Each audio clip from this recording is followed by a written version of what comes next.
Hey everybody, this is Josh for the Solopreneur Grind Podcast, episode 122. I am here with Di-Di Hoffman. Di-Di, thank you very much for coming on the show today. Josh, thank you for the opportunity. Awesome, Di-Di. Can we start by hearing a little bit more just about you, who you are, and what you're working on these days?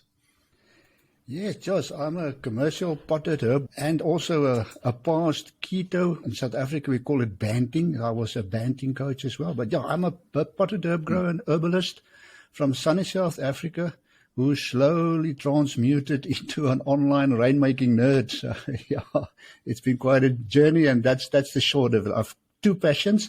One is helping our indigenous traditional healers to incorporate modern medicinal herbalism into their treatment protocols. And that's all done online. I've been doing that since 2004, if you can believe that. And then, my other passion is working with wellness professionals who are fed up with being a needle in a giant online haystack. Very cool. They're two very interesting topics, and I'm interested to hear how they collide. So let's go back in time, Di-Di, closer to 2004. Is that when your entrepreneurial journey kind of began? Was it before then? Where would you say the starting point was? According to my parents, or let me put it this way, my entrepreneurial journey basically started in kindergarten. I was very fortunate, grew up on a farm in a rural area, in a farming community. And we didn't have a lot of friends like in town close by, so you had to keep yourself busy. My parents believed in everybody doing something, so you basically have two choices on the farm. You can either go into animal husbandry or you can go into the plant section. The animal husbandry thing was too involved for me. I didn't like that, but I definitely took a liking to plants. So I started at a very early age taking responsibility for the food garden. We had a huge food garden because we were self-sufficient. And very fortunate that my parents and my grandparents groomed me into that. Not just providing food, because it was a barter system in those days. The farmers bartered with each other for services and products. So I had to barter for things like compost and, chicken manure. And later on, I decided, to take the chickens on as well, because I got the manure from that. But that's where it all started. Very cool. And so at a very, very young age, they sent you out to go barter on your own? No, fortunately not. I was also groomed in that. Also groomed because I would probably just have given everything away. Right. But even just being a fly on the wall for those interactions, right, is probably great lessons in sales and negotiating and stuff like that. Yeah, especially at a young age, that sort of evolved later on, because I took a liking to growing pot plants as well, indoor pot plants, and quickly discovered my mom had friends that had pot plants that needed to be transplanted, repotted. And I offered my service for that in return for when I transplanted a lot of things like bromelias and ferns, you divide. So I would transplant, and then those little transplant plants that came from there, my barter deal was I get to keep those, and then I would replant them, and then I would sell them. And that sort of was the next phase, using what I had there to start and selling it for an income, because even at a young age, especially a boy, you have expenses. You had to buy those days matchbox cars, little things. So you had living expenses as well to cover. Absolutely. And I mean, it's nice to just have some extra money for whatever there may be, right? It must have been Pocket a good feeling. Yeah. Yeah, exactly. So at what point did it kind of become an official business, would you say? Like, did you go to high school and or secondary school or post-secondary school, or how did the kind of career phase begin? Yes, I finished both of those. And when I finished high school in South Africa at that stage, we had compulsory military service, 2 years. You had to go to the army for 2 years, whether you like it or not. I was very lucky. I was drafted into the medical corps. Another thing that you didn't have a say in, they drafted you wherever they had a need. So I was drafted into the medical corps, was very fortunate that after boot camp, we did 3 months boot camp, I was given the opportunity to do a 9 months officers training, commissioned officers training. And yes, in 9 months, basically, the South African Defence Force taught me how to manage groups, because that's what we learned. And then in the last year, my final year of my military service, I was again very fortunate. I got a position as the assistant registrar of our number 1 military hospital, which is at that stage was the biggest military hospital in the Southern Hemisphere. Huge opportunity, learned a lot, but my mind was sort of on becoming an engineer. So when you finish your 2 years military service, compulsory, they gave you a contract, especially us that were officers. They gave you a 3-year short-term contract, which was quite good. But I decided I wanted to be an engineer. So I got a bursary and I went to university and enrolled in metallurgical engineering of all things. So just silly. But anyway, at about the halfway year mark, I decided, and one day I walked into a laboratory in the university and I just realized, Di-Di, this is not you. I can't stand this environment. It's not the learning. I loved the skills they were teaching us, but just that lab environment, it was so depressing. So I wanted to kick up and quit. My dad said, no, under no circumstances are you going to quit. You are going to commit. You've committed to a year. You're going to finish this year. So I finished my first year engineering and then just went into, and in that last 6 months, I always had my little nursery, and we started collecting, before that even, collecting culinary herbs. And in that last 6 months, because I was so bored, I started potting up culinary herbs, going around to retail nurseries in Pretoria and trying to sell them. And very fortunate, bumped into a person at the nursery who took me under his wing. The first thing he said to me when I walked in with my plants, he says, there's no way anybody is going to buy this shit. And that was his words. So you have to replant this and repot this. And again, very, very fortunate. Got a mentor there who taught me the ropes. And then at the end of the year of my university year, I started Bouquet Garden Nursery, which was the first potted herb growing operation in South Africa. We built that operation out over three decades, eventually sold it about 5 years ago. But yeah, that was the love of my life. And totally building something from scratch that required a lot of capital, because I also herb growing operation does require a lot of capital, but bootstrapping it. And that was the biggest challenge, to bootstrap it. So we grew slowly at the start, probably for the first 15 years, very slowly, because we were bootstrapping, expanding. But the last 15 years was just a ball. But it's intense work. And during that phase, the online stuff started. Mm-hmm. Very interesting. I want to get into a lot of that. Can we pause for 1 second, Di-Di, and just have you explain? I've had many people on the show, right? Most people are selling a product or service I've kind of heard of or used before. Can you give us like the ABCs of herb plotting or potting, and how does it work? What's the business model? What are the kind of key processes that we need to understand for those of us who may not have done it before or never been to one before? Look, if you wanted to do like we did, commercially, large scale, potted herbs. So it's little pots in you call it inches, 4-inch pots. We call them a 10 centimeter pot. The biggest thing there and the biggest lesson we had to learn is that you have to absolutely systematize everything.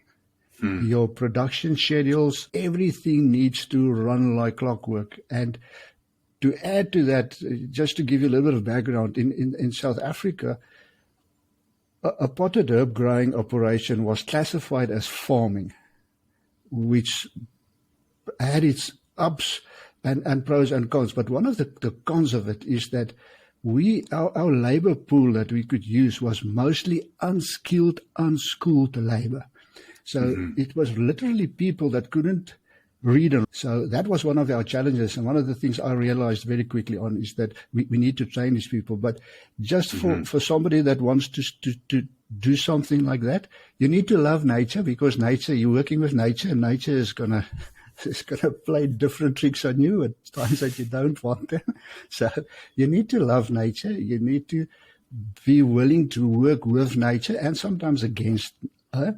But the most important thing is you need to be a left brainer. You can't be just right thumbs, greeny, all airy-fairy. You need to be a left brainer because you need to build those systems. And it's a question of, we focused on having herbs available throughout the whole growing season. So it's not just one big crop of basil, for instance. You have to have a little batch of basil available, enough for all your clients every week. So it becomes it's just a logistical nightmare. But yeah, fortunately we have spreadsheets. When I started, we didn't have spreadsheets. It was all done by hand. Right. I can only imagine. I'm sure the evolution was very cool too. And we'll talk about that. So is it if I can boil it down, Di-Di, and obviously it's much more complicated than this, but growing and selling, right? Just like you said, though, having the right selection, but starting small, eventually growing more of each type of herb and then selling it to commercial buyers. I'm assuming maybe restaurants or, other types of food related businesses. Again, that's a viable market. We tried it. It didn't work for us. What we focused on was garden centers. In other words, garden centers, because they buy in bulk, and also the landscaping industry. And perhaps that's just something that I can mention, and that I think was the secret to our success, is that I focused solely on building relationships with garden centers, even if they weren't my clients. I built relationships with them. So the day most of them, when we started out, we were the only people selling it. So, I had sort of carte blanche. I could pick and choose. But like in any market, we were about 5 years in, then the competitors started coming in. And not from people that were specialist herb growers. We were specialist growers, but from other growers that saw, Di-Di is making money. So, let's also try growing herbs. So, that's the main thing. Pick your market, go bulk if you can. It just makes everything easier than selling one to a consumer. And then be prepared to go and build those buyer relationships. Right. Can you tell us a little bit about how those first 5 years went? I mean, you're starting this brand new business, kind of first time. I mean, you've done business before, as you explained, you had some entrepreneurial experiences, but what was it like? What were the ups and downs like of those first couple of years? And the other thing I'm interested in is, what was the decision-making process to pull the trigger and actually start the business? Did that mentor kind of help you get started? Did you just decide, hey, this is something I need to do? I don't want to be an employee. What was that mindset like? Yeah, I think mindset-wise, and that's really a brilliant way of looking at it, is mindset from the start was, I didn't want to work for somebody else. After my 2 years in the army, that sort of, we were entrepreneurial before that. I was entrepreneurial my whole life. I knew that I had the skills and to sell plants, to package plants and sell plants, and I didn't want to work for anybody. What really twisted and changed it was that specific mentor. He helped me, and I can't even remember. I think it was 75. I had 75 rosemary plants that I potted into what he suggested, which was a little 2-inch pot at that stage, which was a terrible decision at that stage. But anyway, it worked. But what pulled the trigger, Josh, was going back to him with those 75 plants, and he went to his still, asked me what are you selling them for? And it was about, I can't even remember that. I think it was one, which is about, in your terms, about 10 cents a plant. He looked at me and says, I'll give you double that. He went to his still, he pulled out the money, and he gave me the money, and he said, put the plants over there. And that was just it. Mm-hmm. The thrill of the first sale and a bulk sale. Then you're hooked. It's interesting. Two things kind of that I take from that story that I can relate to most of our guests. Number one is that first sale, right? Like something switches in your brain and you're like, oh, wow, this is possible, right? I can do it. And then secondly, generating your own luck is kind of how I like to call it, which is if you didn't take the initiative to go try to sell some of those herbs earlier on, you would have never bumped into the gentleman that then became your mentor, right? And kind of cycled all this virtuous cycle to where you ended up, which is awesome. So I just wanted to highlight that. So Di-Di, let's talk about then, you're growing the business, and then as you alluded to earlier, then the quote unquote online stuff started happening, right? Explain that, because I am 31, right? Most of my life I've had a lot of the online stuff. Obviously it evolved a lot in the early 2000s. Can you talk about it from a business standpoint? Like, you started paper and pen, and then do you remember the point in time where like you really started to adopt online stuff, and then how have the last kind of 10 years evolved for you? Again, I love that question. When I was again fortunate, I'm very much interested in technology, been my whole life. I was one of the first early adopters of the cheaper, more affordable, let's call it a home computer. So Commodore 64, Sinclair, I mean, those names will probably don't mean anything to you, but the Commodore 64, the didn't even have a memory. Once you shut it off, you lost everything that you worked on. And it only had 64 kilobytes of random access memory. Now, just imagine that. It's just silly. But again, love to play with that, play around with it, write my own little programs. And as I say, you write the program, it can do something, and then when you shut it down, it's gone. Capiche. Next time. But then they started with the floppy disk, etc., etc. But very fortunate there that I was never afraid of playing around with technology, being the first to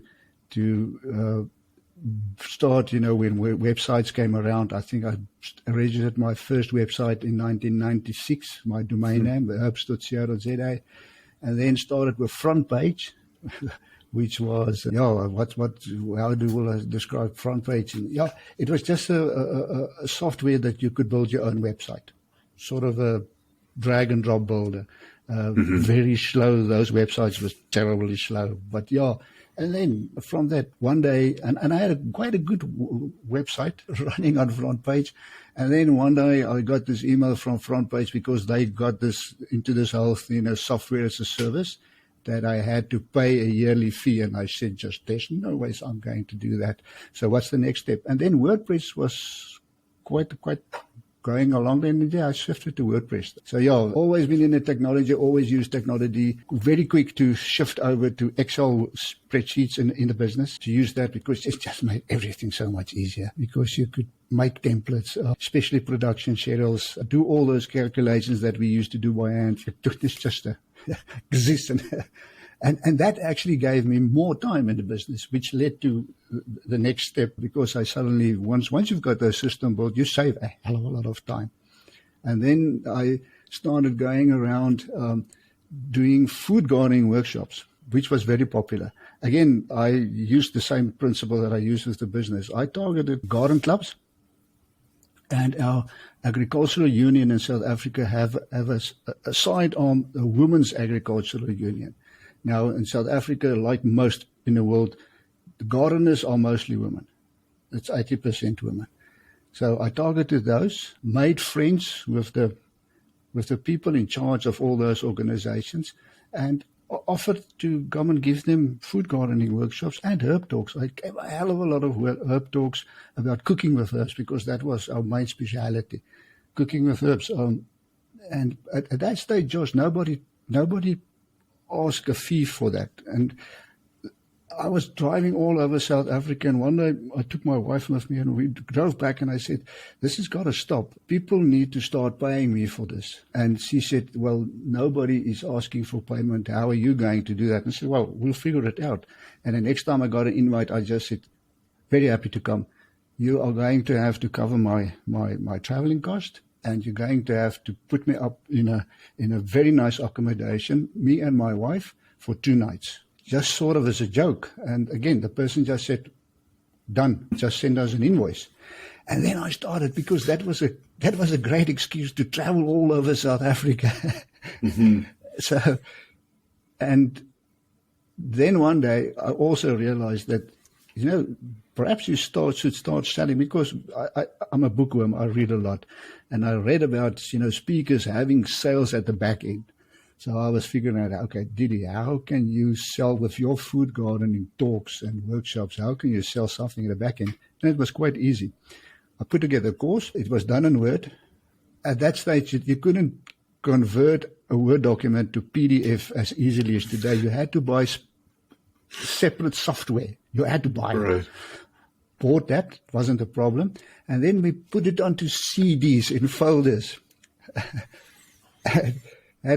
Bought a little printer that could print CDs, and I started CDs at the back end. And then, once I started building the website, realized it's going to be very easy to distribute these in a file format on the CD. It was before we had learning management systems. And at the same time then, and I think this is part of my success with where I'm today, is I started at basically 25 years ago, I started building an email list.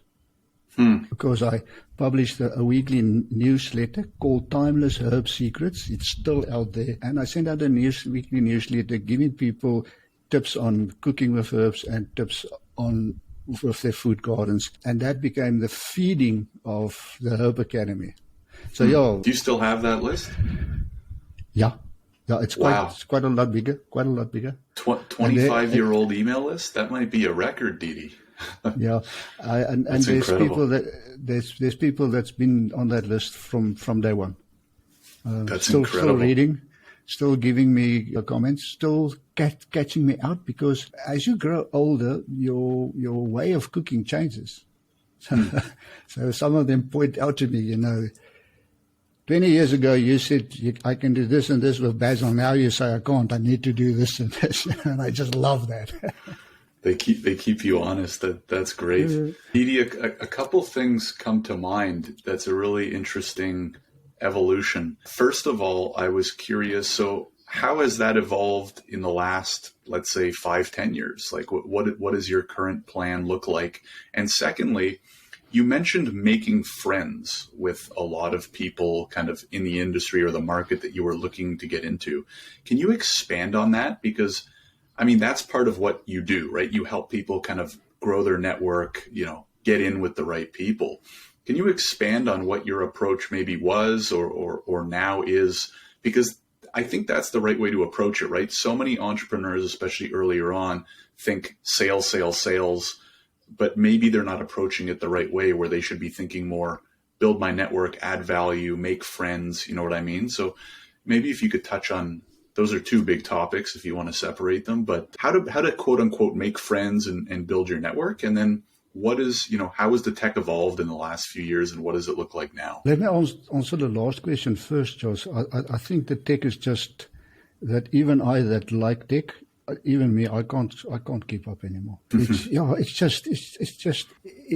has reached a point for me that I actually, when something new comes out, I don't even want to read it. I don't want to see it because it clicks something in my brain and I want to try it, and I just waste time with it. But I think we're very, very fortunate in where we are today. I think one of the big pluses of a COVID, one of the plus outcomes of a COVID is that it has made everybody aware that we can do Zooms.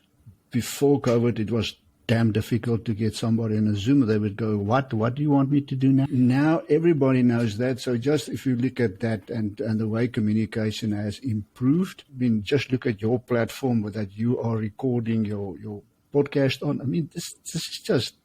This is just amazing. And I'm very, very fortunate for all of us that we live in an age where this is available. And I hope I answered that question. I just think tech is awesome. Mm-hmm. I don't know where it's going to end. I don't like the things about AI. It makes my hair crawl. But yeah, anyway, let's talk about friendships. And I think that's one of the important lessons I learned at the early age. And I've absolutely made it the focus of everything I do. Business, Josh, I don't care which business you are in. Business is all about not relationships. It's all about friendships. And it's a very important distinction. If for example, I have people in my network that I hate. but they're still in my network, and I still have to have that relationship with them. Sometimes it's a supplier, sometimes it's a client, sometimes it's a relative or a relative of a relative. But there are people that we don't want to be in our inner circles. And for me, the first principle, and the one that I teach all my students, is the first thing you need to do when you start your business: forget about niching, forget about target market, forget about all those things. Go and sit down. Make a list. I call it a friendship filter. Make a friendship filter. What are the qualities of the people you want to do business with? And it needs to be the same values and qualities as you would choose your friends. Because remember, Josh, you are going to spend most of your time with your clients and your suppliers. So it's very important that these are people that energize you, people that make you stand up in the morning and say, "Yay, just look at my shell. I'm going to see this one, this one, this one, this one. I got to do this for that one today." So that's very important. Put in that friendship filter, and then filter people according to that. You are not supposed to, you're not meant to do business with everybody. You are not supposed to meant to buy from everybody. So put that filter into place. Right. Second step is you actually have to go out deliberately and build your own network. So that means getting out of your comfort zone, reaching out to total strangers and say, and that's another nice thing about today and all the technology. You can actually go and check somebody out. I couldn't do that 20 years ago. I had to ask Josh, I know you're friends with Peter. Tell me a little bit about Peter so that I can figure out, is Peter somebody that today I can actually go onto LinkedIn or wherever and I can check you out and say, you passed the filter. Then start that relationship. But start it first and primarily to build the friendship. And don't be attached to the outcome.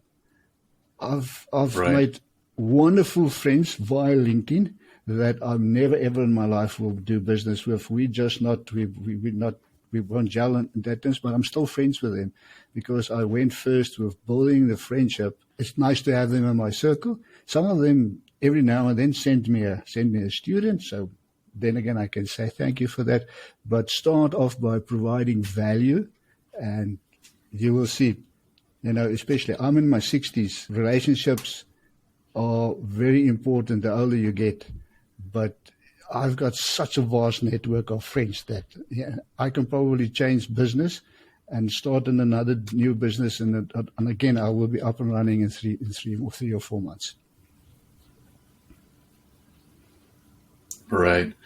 It's great advice, Di-Di. So what would you say in the case that, let's say, you come across from however your network or whatever, you meet someone who looks like a perfect target for your business as maybe a potential client or a potential partner, but they don't meet the requirements of that friendship checklist. You maybe you even have that first call or first meeting and you don't think they're a good fit for you, but from a business perspective, they look like a perfect match. What would you recommend there? Do you just let it go, or what's your recommendation? Very, very important question. A question with I don't have an easy answer. And let me put it this way: when you're starting out, and you need to put food on the table, you are going to have to bite your teeth, because if you need to pay the bills at the end of the month, you might probably take on that client. But if you're in a position that you don't really, or let me put it this way, where you will know for a fact that person is not going to be worth the trouble 2 months or a month from now, I would just spend a little bit less that month or whatever, but I won't take them on. Especially in my line of work, where we work very closely with our clients.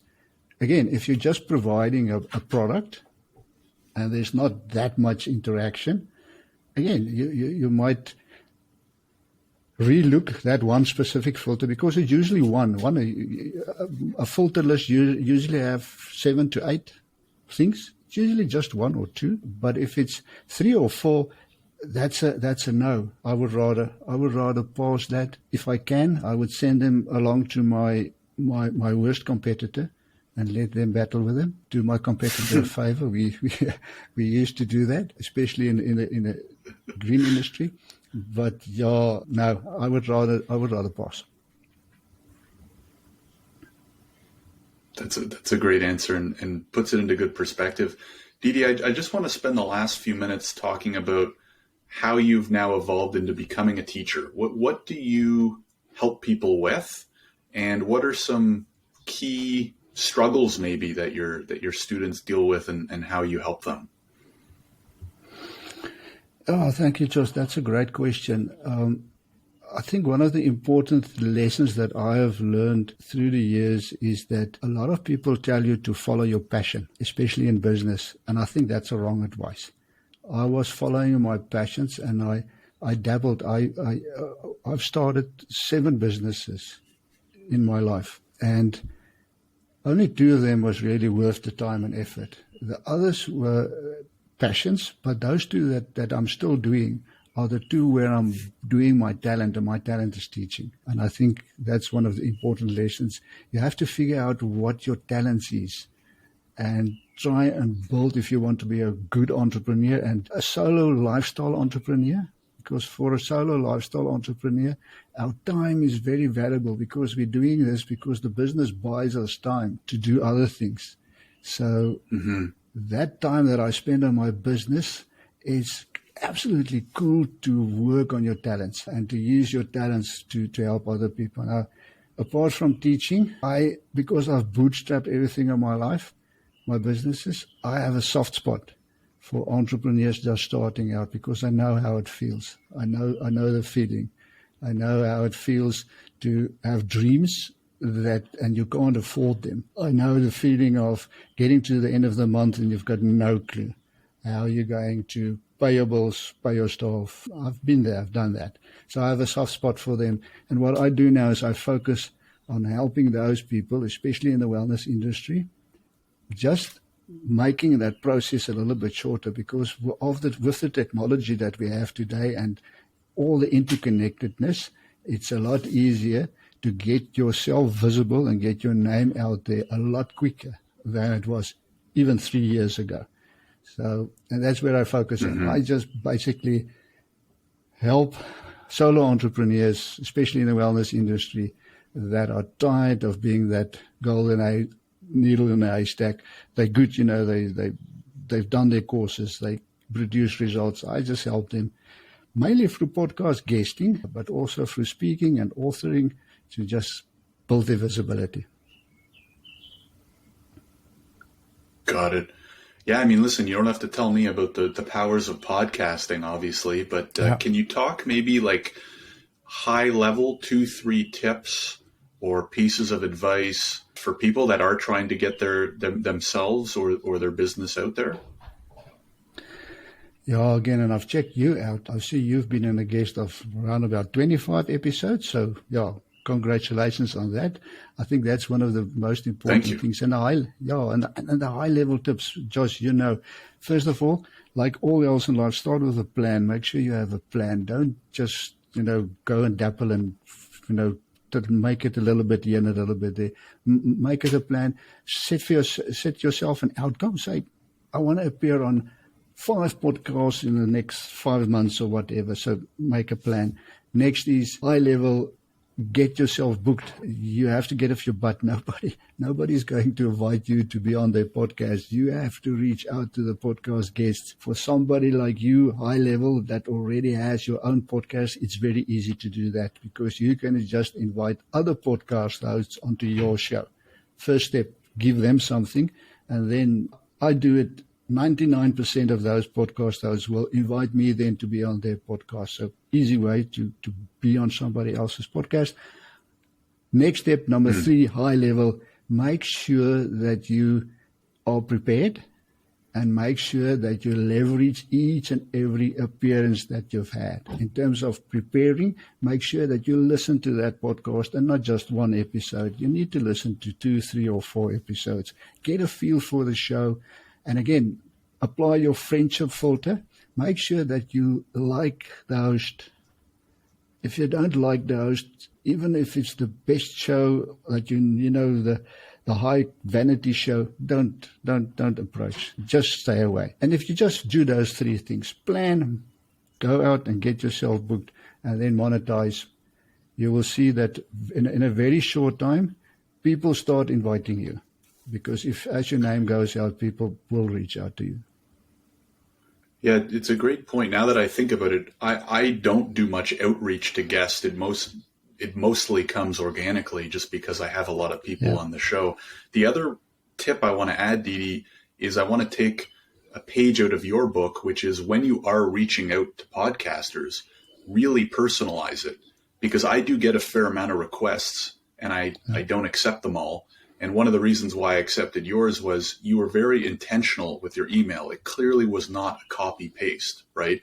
You said, it was like an intro to me personally. You had explained that you'd heard a couple of the podcasts, the different episodes, what you liked and stuff like that. So I find I see a very wide variety of requests, right? They go from extremely cut and paste and bland and standard to very personal. And it's usually the very personal ones that I connect with and I end up saying, hey, yeah, let's get you on the show. So great job. And I just think that's an important tip for people, especially those that have maybe tried and haven't had much success. So highly recommend that. Di-Di, my second last question, anything else, maybe like the top one or two other ways people can kind of promote themselves without other than podcasting, which obviously we both think is an extremely great opportunity.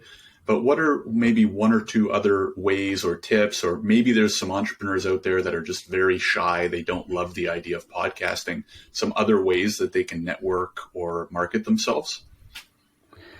Yeah, again, I love that question because it's not just podcasting, but it all focuses around speaking. So it all centers around speaking. So if you, and I know speaking, makes people's knees weak, you have to overcome that fear. That's that comfort zone thing that you have to grow out of it. But what I would recommend is definitely, even if you're online, start offline. See if there's opportunities locally where you can go and give small talks, 10, 15 people, 20 people, doesn't matter. The feedback you get from that is just amazing. And there's a lot of energy, a lot more energy than any online event. So try speaking. Try doing little workshops, small workshops, again, offline, if you can, just to sharpen your teeth on, and then collaborate. And especially if you're shy, find somebody that does the same thing as you. It can be a competing coach. And in my world, I don't have competitors. I only have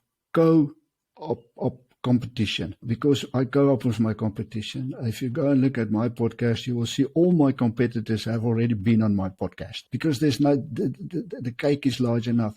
Reach out to those people and do a live stream. Even if it's just the two of you and your moms, both of your moms looking at it, but that's the way to get your name out there. So I would recommend those. Speak. Find venues to speak. And I don't include in that dancing on TikTok, doing Instagram stories. I don't include those, but yeah, just find opportunities to speak. That's the way to get your name out there. And at the same time, whilst you're doing that, Josh, you are building your thought leadership. You are articulating what you're passionate about. Yeah, speaking, podcasting, doing workshops, doing collaborative live streams. That's the way to do it. Awesome. Great advice. Di-Di, my last question is always, if there's somebody out there right now, they're working a 9-to-5, they're not sure what they want to do, they maybe have that entrepreneurial itch, or they know they don't like working for people and they want to do something, but they're not sure what, or they're stuck. What are one or two pieces of advice you'd give to them? That's a great question. I love that one. I think first thing, and some of your guests on your show have already said that, don't quit. That's the most important thing. Do this, start doing this whilst you still have an income, because if you really want to be successful at a business, it's a lot of stress. There's a lot of stress. I don't care who says that. There's a lot of stress. So just start on your own. And I've already said this, forget about what you're passionate about. Figure out what's your talent, what's your big talent. Then, next step, figure out how you can monetize that talent of yours. And there's a million ways that you will be able to do that. The third step is then go and find some place where similar people that will buy that talent, where they're hanging out. And again, with technology today, there's a million places you can find those people, and start building your own tribe. Where we are, if you have 100 close followers, you've got a business. So those 3 steps: talent, how to monetize, and then start building a tribe, and then you can pull the trigger. Great tips, great steps. Di-Di, thank you so much for coming on the show. This has been great to hear your story, to hear your lessons. If anybody wants to learn more about you or your business or get in touch or anything like that, where do you recommend they go? Oh, cool. They can check me out on LinkedIn. It's Di-Di Hoffman. Just check me out on LinkedIn, connect with me, say that you've heard me on Solopreneur Grind Podcast, and let's just connect and start building a new business friendship. Awesome. And we'll link to that profile in the description. Di-Di, thanks again for coming on the show. We really appreciate it. Thank you, Josh. Thank you for having me. And thank you for the great work you're doing. It's an absolutely honor to be on a podcast that you actually love listening to. So, thank you for that. Thank you very much.